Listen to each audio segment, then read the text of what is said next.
unlike Mari, I was not raised with a mother who would use all the cuss words, and so for the language I'm going to be using tonight, Mom, I'm sorry. Yeah, I think this is appropriately named the Bitch Show because in light of the fact that about a little over 12 years ago I was asked to take on the vice principalship of a middle school. So you can imagine I've been called the bitch many, many times. But I was asked to take on the vice principalship of a school that was going to just be opening, brand new charter school here in Tucson. And they hired me, and there was only one other person that was already on the staff, teachers, staff, administrators, anything. So there were two of us, and school was supposed to open in about 75 days. I was much younger then, and probably a lot stupider. I don't know that I would have the stamina to do it again. But they asked us to, they asked me to come in, and the next day I went in, and there was no one there, and there were no teachers. There was one teacher. There was one other teacher that they had hired, an international teacher. And as it turns out, they were going to be hiring all international teachers for the math and sciences and the computer sciences. Okay, that's cool. I was thinking, I like this. The whole different cultures, the whole different ideas. I'd meet new people, new ideas. This will be fun. This will be a great way to do a school. So we proceeded to go into I convinced them to hire an administrative assistant who was going to be the receptionist, administrative assistant, chief cook and bottle washer. She did everything, and she was a woman I had worked with as the administrative assistant at my previous school, so luckily we already had a great working relationship. And so Jessica and I just step in and take over, and we are kind of the bad bitch. We both could be, and she's now principal at a school in Ohio, so we both can take that title and run with it. So we took it and ran with it. We had to do hire all the teachers, do all the interviews. We had to find the books. I wrote the curriculum. I wrote the progression of curriculum, did the whole thing, right? 75 days, guys. How many educators in here? Okay, good. So you can really appreciate what I'm talking about. Okay, so it was, and like I say, I was stupid enough to think that this was doable. So, and we were still trying to secure a location. My board was all, this was the interesting piece, my board was all young men from Turkey. Interesting. Many of them, some were educators, most of them were grad students at the university, a couple of them were professionals here in town. So that added a whole nother cultural piece to this, and which was great. I loved it. That's when I found out that the math, science, and technology people as teachers were all going to be coming over from Turkey as well, and they were all going to be young males. Interesting. I think this is still sounding fun. I'm okay with this. But then when we start going, and it was good, it was a great experience, but I found out that a lot of these teachers, this might have been their first teaching assignment. It was definitely their first teaching assignment of American children, compared Turkish children to American children, middle schoolers. And it was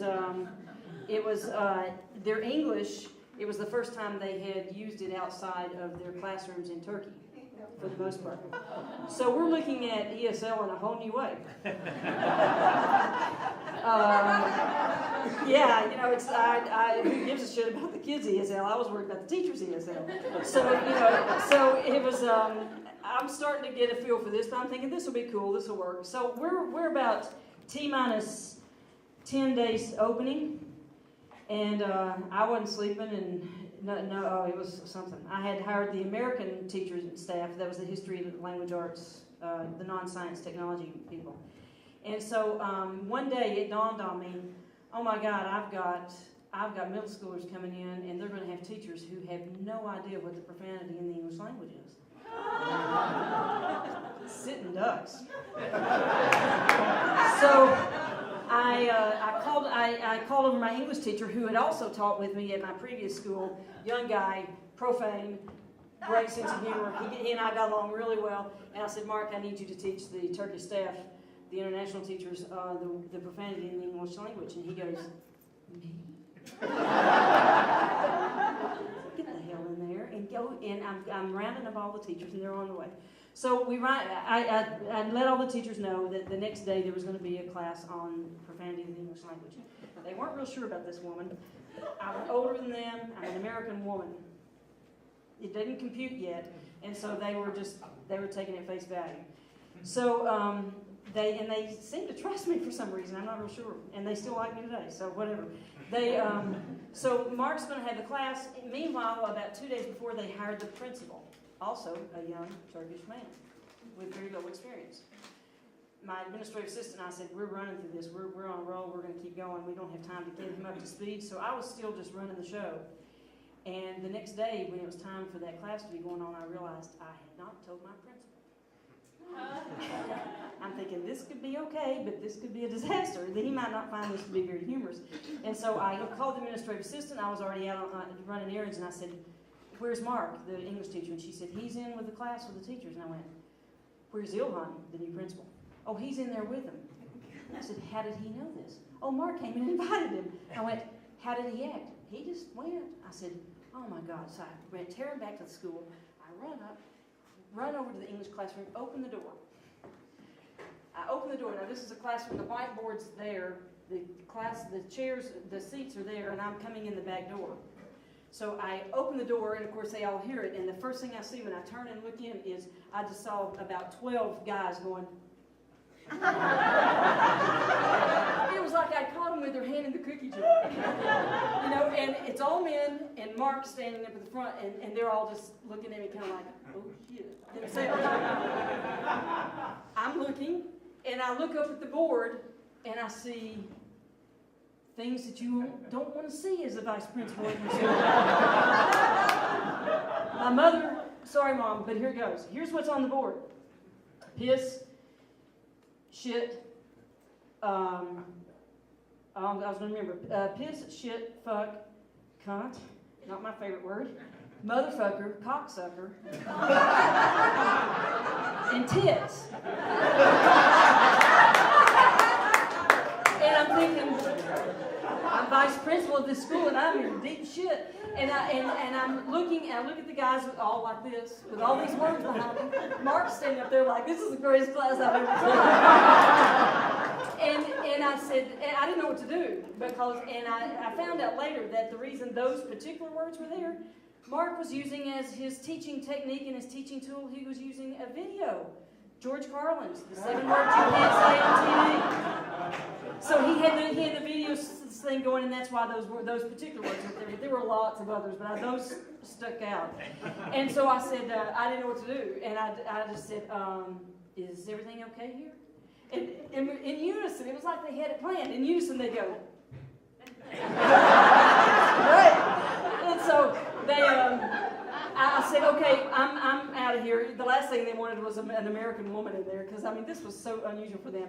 So I go out the door, and I said, I am going to lock the door because we have parents and prospective students walking around, and the last thing we need them to do is come in. I think everything's good, right? We're about 6 weeks into school. I'm sitting in my office, and my math teacher comes in. He says, Julia, what is a bastard? And I said, Mr. Arjan, wasn't this covered in the class that Mark did? And he said, I don't know, but what is a bastard? I explained it to him. He goes, no, like when you catch someone. I said, when you catch someone. He says, you catch somebody doing something. I said, Mr. Arjan, give me a context. I don't get this. And he said, well, the kids were doing math problems, and one of the students had their calculator under the desk, and they were using it, and I walked up and said, you're a bastard. And I said, Mr. Arjan, you're busted.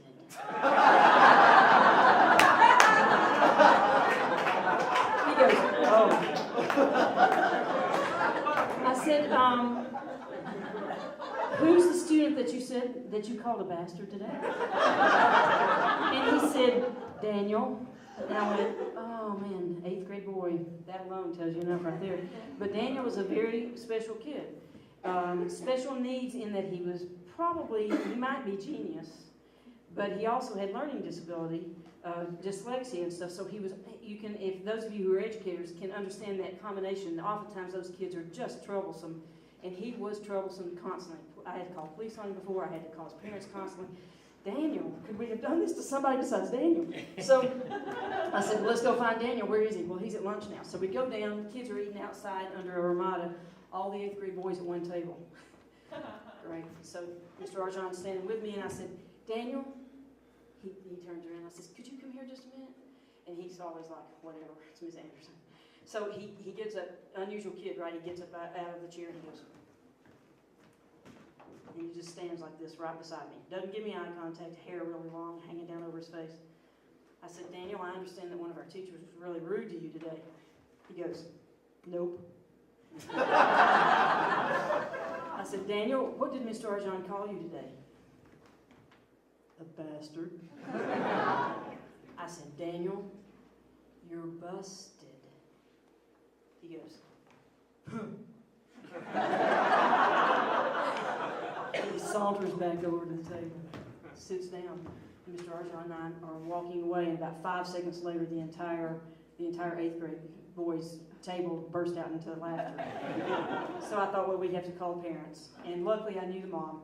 And I go into the office, and I'm calling, and I dial up Michelle, and at work, and I said, Michelle, it's Julia. We were on first name basis by this time. And I said, no problem, you don't need to come, no police, nothing. But one of the teachers called Daniel a bastard today, and she said, what did he do to deserve it this time?